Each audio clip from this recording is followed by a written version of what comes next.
E aí, pessoal? Tudo pronto para mais um mergulho profundo com a gente. Hoje a gente vai desvendar a história de Jonas. Mas não pode esquecer aquela versão da escolinha dominical, tá? A gente vai muito além do homem engolido pela baleia. A ideia é mergulhar nos capítulos 1 e 2 e quem sabe se identificar com aquela vontadinha que Jonas teve de dar no pé da missão que Deus deu para ele. E por falar em fugir, olha só o que eu tenho aqui. Sabiam que eu adoro colecionar coisa de baleia. Mas falando sério, essa história de Jonas tem tudo a ver com a gente, né? Quem nunca quis dar no pé quando a coisa aperta? Verdade. A gente sempre acha que fugir é a solução, né? Mas o que a história de Jonas nos mostra é que, por mais que a gente tente se esconder, Deus tá sempre no controle. É isso aí. E vocês já pararam pra pensar por que a gente foge? Qual é o nosso Tarsis? Aquela coisa que a gente evita a todo custo. No meu caso, teve uma época que meu Tarsis era a vontade de Deus, acredita? Lá na faculdade, eu senti no coração que não. Ele queria que eu fizesse algo específico, mas eu ignorei totalmente. Dei mil desculpa, sabe? Mas como a gente sabe, a vida dá voltas e no final das contas eu acabei voltando pro caminho que Deus tinha traçado pra mim. Essa história da Camém me lembra muito a história do profeta Samuel. Lembram? Deus chamava ele sem parar, mas ele não entendia nada no começo. Deus falando, esse Samuel, tipo, és tu, quem tá aí, está bem. No fundo, ele não estava pronto para ouvir a voz de Deus, assim como nós às vezes. E o Jonas também, né? Mas o mais incrível é que antes do episódio da baleia, ele já tinha errado feio. Profetizou errado e tudo. Mas Deus, com toda a sua graça, deu uma segunda chance para ele. Isso mostra pra gente que Deus usa pessoas imperfeitas, quebradas, para realizar os planos. E essa segunda chance é justamente o que a gente vê no capítulo 1, com Jonas dando no pé para Tarsis, para fugir da missão que Deus tinha dado para ele. É irônico, né?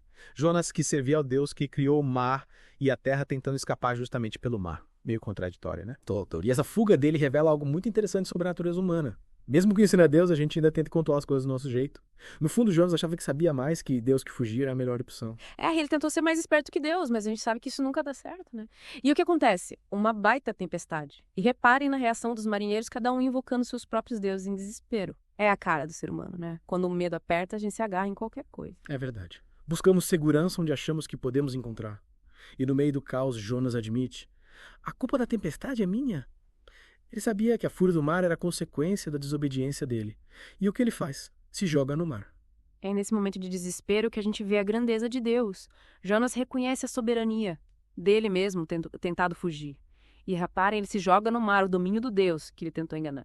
É como se ele estivesse dizendo: Deus, eu me rendo ao teu poder, faz de mim o que quiseres. Que situação tensa, né? E aí que entra a famosa baleia, ou melhor, o grilo de peixe. A gente pode discutir se era baleia ou não em outro momento. Mas o importante é que Jonas se viu preso dentro daquela criatura no fundo do mar, sem ter para onde fugir. E ali na mais profunda escuridão, ele faz uma oração poderosa. No capítulo 2, ele diz: quando a minha alma desfaleceu em mim, eu me lembrei do Senhor e a minha oração subiu a ti ao teu santo templo.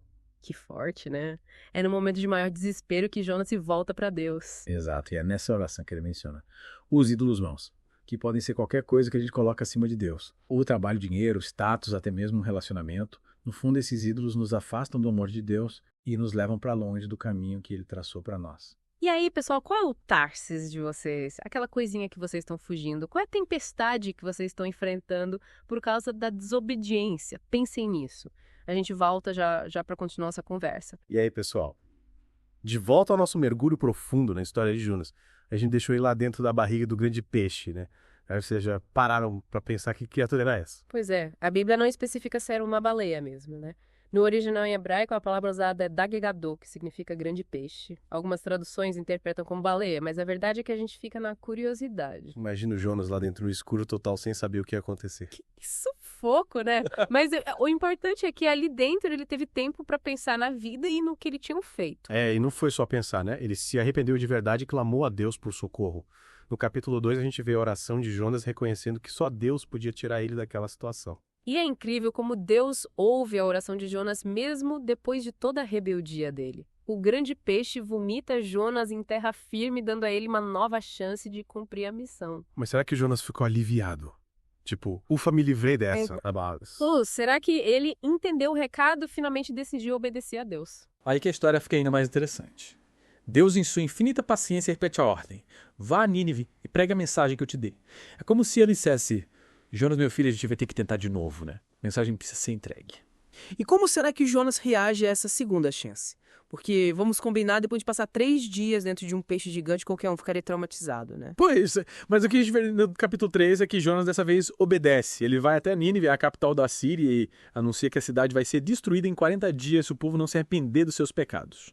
Gente, imaginem a cena. Jonas, um estrangeiro, andando pelas ruas de Nínive anunciando um julgamento divino. Que situação tensa. E os ninivitas, como será que reagiram? É aí que a história dá uma reviravolta incrível. Ao invés de ignorarem Jonas ou se revoltarem contra ele, os ninivitas levam a mensagem a sério. O rei decreta jejum, todo mundo se veste de pano de saco e clamam a Deus por perdão. Até os animais são incluídos no jejum. É como se a cidade inteira parasse para se voltar para Deus. Imagina o impacto daquela mensagem. Um profeta estrangeiro anunciando um julgamento iminente e, de repente, todo mundo se arrependendo e buscando a Deus com sinceridade. Que é viravolta. Mas me digam como vocês acham que Jonas se sentiu com essa reação dos ninivitas.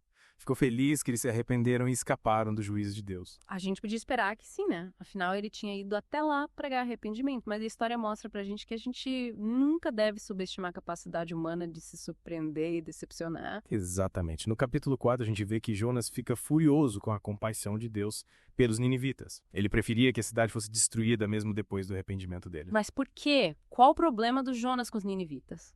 E por que ele ficou tão incomodado com a misericórdia de Deus? Lembra que a gente falou do Tarsis do Jonas, do que ele estava fugindo. A gente pode dizer que o Tarsis dele era justamente essa compaixão de Deus, essa vontade de perdoar e oferecer uma nova chance. Interessante. E como essa resistência do Jonas se manifesta na história? O que ele faz? Ele sai da cidade, senta debaixo de uma planta que Deus fez crescer para dar sombra para ele e fica lá emburrado esperando para ver o que vai acontecer. Ele queria ver o circo pegar fogo. Mas Deus, sempre paciente, usa essa situação para ensinar uma lição importante para o Jonas e para nós também. E qual seria essa lição? O que Deus queria mostrar para o Jonas? A gente volta já já para desvendar esse mistério. Fiquem ligados. E aí, pessoal, de volta para a última parte do nosso mergulho na história de Jonas. A gente deixou ele lá emburrado esperando o pior para Nínive, mesmo depois do arrependimento de todo mundo. Você tá novela, né? Jonas estava tipo, vou fazer egípcio e ver no que dá. Mas Deus, com toda a sua sabedoria, não desiste de ensinar uma lição para ele. Lembra que a gente estava falando do Tarsis de cada um, daquilo que a gente foge? Parece que Jonas estava fugindo da própria missão, mas no fundo ele estava fugindo da compaixão de Deus. Ele não aceitava que Deus pudesse perdoar os ninivitas, que eram inimigos do povo dele. Exato. E Deus usa uma planta, uma simples planta, para mostrar para Jonas o tamanho do amor dele e da sua misericórdia. Lembra da planta que Deus fez crescer para dar sombra para Jonas? Pois é, Deus manda um verme atacar a planta e ela fica deixando Jonas exposto ao sol escaldante. Imagine o calor. Jonas começa a reclamar, dizendo que preferia estar morto. E aí Deus questiona ele. Você tem razão de ficar tão irritado por causa dessa planta. E a resposta do Jonas é impagável. Tenho. E tanto que preferi estar morto. Ele estava mais preocupado com a planta do que com a salvação de uma cidade inteira. E é nesse momento que Deus dá o checkmate. Você teve pena dessa planta que você não plantou nem cuidou, que cresceu numa noite e morreu na outra. E eu não teria pena de Nínive, uma grande cidade onde há mais de 120 mil pessoas que não sabem distinguir a sua direita da sua esquerda, além de muitos animais. Que lição poderosa.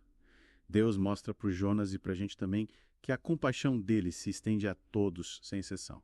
Não importa quem somos, o que fizemos ou de onde viemos. A gente pode até tentar fugir, se esconder, reclamar, mas a misericórdia de Deus sempre nos alcança. A história de Jonas é um convite para a gente refletir sobre os nossos próprios Tarsis, sobre aquilo que nos impede de experimentar a plenitude do amor de Deus. Quais são os nossos preconceitos, as nossas resistências, as nossas intolerâncias? O que nos impede de amar como Jesus amou, de perdoar como Jesus perdoou. Que a gente possa aprender com os erros de Jonas e se abrir para a compaixão e o perdão de Deus, que são infinitos e incondicionais. E assim chegamos ao fim do nosso mergulho profundo na história de Jonas. Esperamos que vocês tenham curtido a viagem tanto quanto a gente. E que a gente possa levar para a vida as lições que a gente aprendeu com essa história, para que a gente não precise, como Jonas, passar um tempinho dentro da barriga de um grande peixe para entender o que realmente importa.